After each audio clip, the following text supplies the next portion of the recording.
Banyakubahwa bungere muhejeje gutegwa iteka n'ijuru, banyakubahwa bungere mwese w'ishengero rya Pentecote, banyakubahwa bungere batumire mwaserukiye amashengero yatumiwe, nyakubahwa ntumwa ya buramatari w'intara ya Burunga, banyakubahwa basitanteri b'aya makomine yo muri Burunga mwateye iteka runo rubanza, bakozi b'Imana mwese, shengero ry'Imana busho bwa Mesiya, Imana nibahezagire.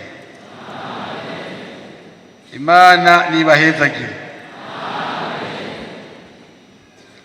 Jewe mubona ngaha nitwa Jerome Niyonzima, hanyuma nkaba n'umuvugizi umunyamabanga mukuru wa leta y'u Burundi, nkongera nkaba n'umuvugizi wayo, ariko kandi nagiriwe ubuntu kuvugira leta zibiri kuko ndi n'umuvugabutumwa.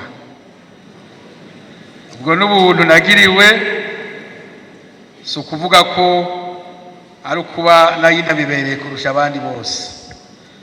None rero kandi kubera iyo leta y'ijuru mvugira nayo, reka mbere nka wa wundi umugabo umwe, burya hariyo abagabo batukana, umugabo umwe ngo yatutse uwundi ngo uragakubitwa n'inkuba, hakaba ni muci.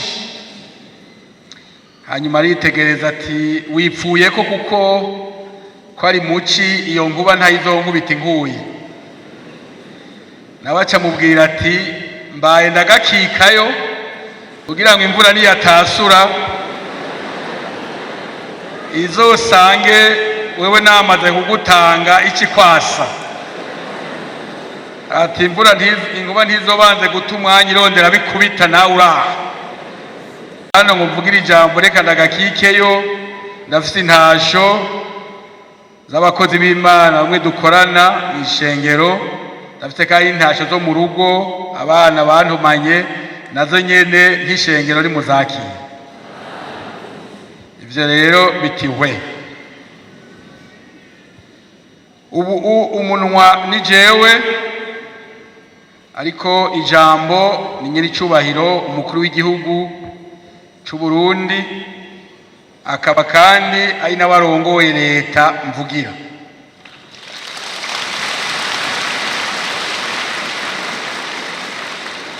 Yantumanye amajambo ane. Ijambo rya mbere ati mwarakoze cyane shengero rya Pentecote ry'Ikiremba kumutumira muri bino birori.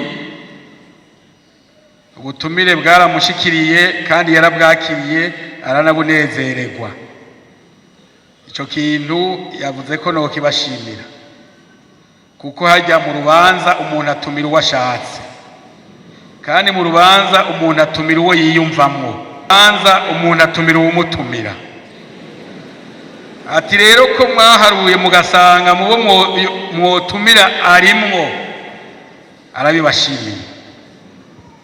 Nubwo rero afise urugendo n'iyindi mirimo, ati urahambera, aca ntumana rero amajambo. Iryo ni rya mbere, hariho n'ayandi atatu yantumanye. None rero iyo rya mbere muryakiye. Ijambo rigira kabiri ni iryo gukeza ababungere bizigiwe n'Imana nyene umukuku. Umukuku ufise nyenewe, nyene umukuku nuwawutangiye amaraso akawucungura, uwo niwe nyene umukuku. Ababungere rero batewe iteka na nyene umukuku, bahabwa inkoni yo kuja inyuma y'umukuku wiwe. Abo rero umukuru w'igihugu anarongoye leta arabakeje cyane. Iryo ni ijambo rya kabiri.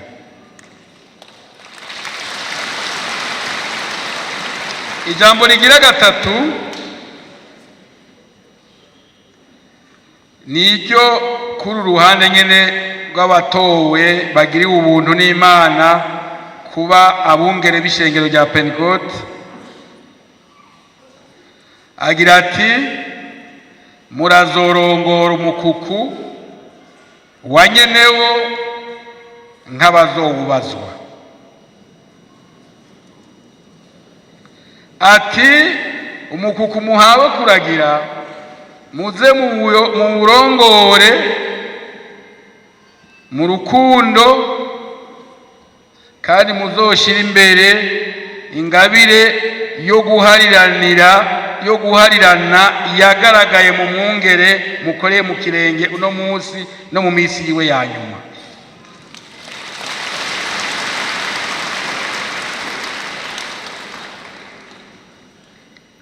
Ati mumenye ko abo muhawe kurongora atari ntama butama, ariko ari ntama z'Imana. Yongera kati muzokoreshwe no kubabera akarorero no kubacira bugufi. Ati nawe nyene nk'uko yatanze nimero za telefone umuntu mutoyi akaba mutelefona ari umukuru w'igihugu, namwe ntimuzokwishire hejuru n'abantu batoyi babarondeye bazobaronka.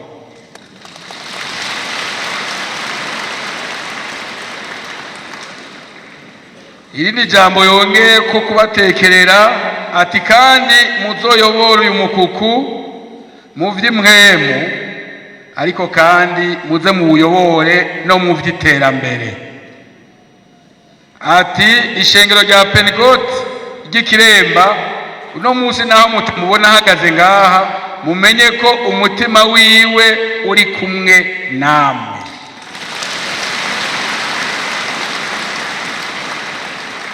Ati muze muyoborere ishengero murifasha gushikana abene Burundi n'abari mu mukuku murongoye ku mbona kazoza y'igihugu giteye imbere mu bikorwa.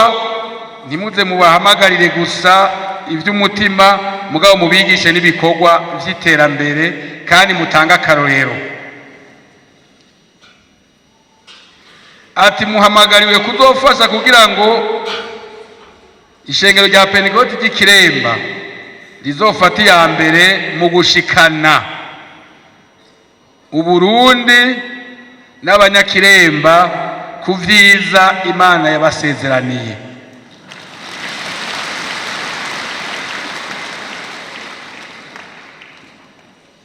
Ijambo rya nyuma yantumanye agira ati iyo umuntu afise urubanza imisi yose arakira abashitsi, kandi kwakira abashitsi birasaba kubitegurira kandi bigasaba uburyo. Ati kubw'ivyo hariho igiseke n'icubahiro umukuru w'igihugu c'u Burundi yipfuje gushikiriza ishengero rya Pentecote ry'Ikiremba kugira ngo aritere intege. None rero nagomba munkundiye ahanyere ndangirije mushike hano mwakire kano gaseke kanye n'icubahiro umukuru w'igihugu c'u Burundi.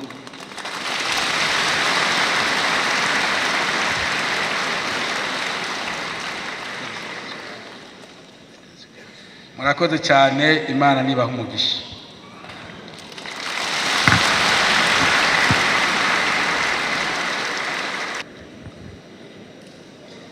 Akaryoshe ntigahora mu itama, tugomba turangize, ariko imbere yuko turangiza twagomba gukenguruka abo bose baciye hano badushigikiye muri ubu buryo kugira ngo ivyo bikorwa bizokorwe neza.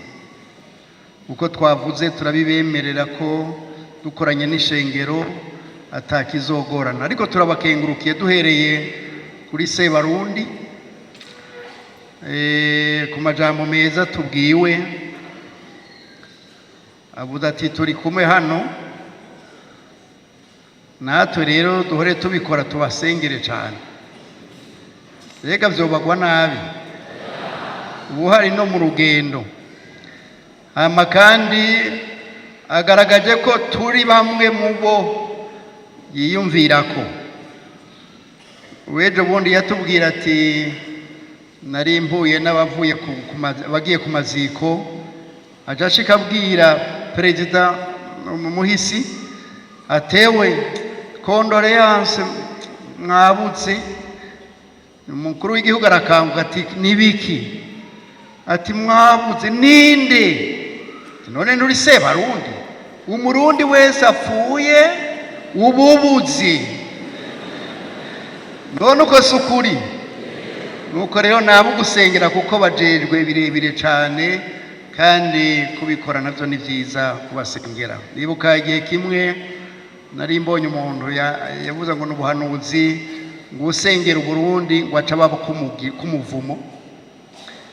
Uyu mwongere turavugana ntibi wabibonyega mwongere nyagiye nari ngwaye ngo nabibonye kandi ngiye kubikubita mu ishengero. Nanjye kuwa Mungu nzoba naronse imitende je nzoca ndayitabura kuko ntacimaze.